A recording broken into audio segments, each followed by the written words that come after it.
नमस्कार, जोहार। मैं अभिषेक आनंद और आप देख रहे हैं प्रभात खबर झारखंड। झारखंड की 2 राज्यसभा सीटों के लिए होने वाली जंग अब और भी दिलचस्प हो गई है।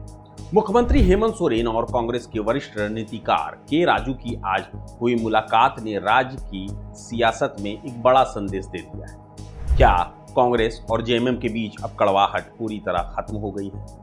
कौन होंगे दोनों पार्टियों के साझा उम्मीदवार और बीजेपी इस बाजी को पलटने के लिए क्या चाल चल रही है? आज इसी विशेष रिपोर्ट में हम आपको बताएंगे पूरी इनसाइड स्टोरी। पिछले कुछ दिनों से सीटों के तालमेल और पुराने मुद्दों को लेकर कांग्रेस और जेएमएम के बीच जो खींचतान दिख रही थी, के राजू की इस बैठक ने उस पर विराम सा लगा दिया। राहुल गांधी के भरोसेमंद के राजू और हेमंत सोरेन की यह लंबी चर्चा इस बात का संकेत है कि दोनों पार्टियां राज्यसभा की इन 2 सीटों को जीतने के लिए पूरी तरह एकमत हैं। इस बैठक का सबसे बड़ा संदेश यही है कि गठबंधन के भीतर अब कोई कड़वाहट नहीं है और दोनों पार्टियां एकजुट होकर चुनाव मैदान में उतर रही हैं। आपसे बहुत अच्छा मीटिंग हुआ।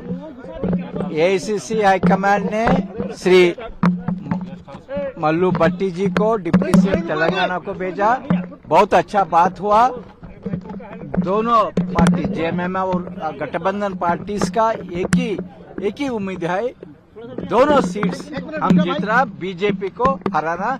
इसी बारे में क्या स्ट्रैटेजी अडॉप्ट करना नेक्स्ट दो दिन में सीएम साहब हमसे बात करके फाइनलाइज करेंगे। न बिल्कुल सार्थक रहा और जो बात हम कहना चाह रहे थे वही बात माननीय मुख्यमंत्री जी ने कहा कि आज की परिस्थिति में भारतीय जनता पार्टी कैसे हारे, हमारा गठबंधन दोनों सीट कैसे जीते, इसके लिए हम लोग खाका तैयार करेंगे, रूपरेखा तैयार करेंगे। उम्मीदवारों को लेकर क्या नहीं, बिल्कुल इन चीजों पर 1-2 दिनों में आप तस्वीर सामने आएगी। अब सबसे बड़ा सवाल, उम्मीदवार कौन होगा?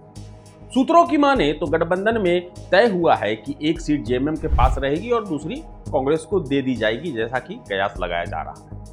मुख्यमंत्री हेमंत सोरेन जल्द ही इन नामों पर अंतिम मुहर लगा सकते हैं ताकि आने वाले राज्यसभा चुनाव से पहले गठबंधन की एकता का लोहा मनवाया जा सके। दूसरी तरफ बीजेपी भी चुप नहीं बैठी। हालांकि संख्या बल गठबंधन के पक्ष में है, लेकिन बीजेपी की रणनीति एक सीट पर उलटफेर करने की है। चर्चा है कि बीजेपी किसी ऐसे चेहरे को उम्मीदवार बना सकती है जो गठबंधन के कुछ नाराज विधायकों के वोट अपनी ओर खींच सके। बीजेपी की नजरें क्रॉस वोटिंग पर टिकी हैं, जिससे वह सत्ता पक्ष के दोनों उम्मीदवारों की राह मुश्किल कर सके। साफ है कि हेमंत राजू की मुलाकात ने गठबंधन को संजीवनी दी है, लेकिन राज्यसभा की राह इतनी भी आसान नहीं। क्या बीजेपी कोई बड़ा सरप्राइज देगी या गठबंधन दोनों सीटों पर आसानी से जीत हासिल कर लेगा?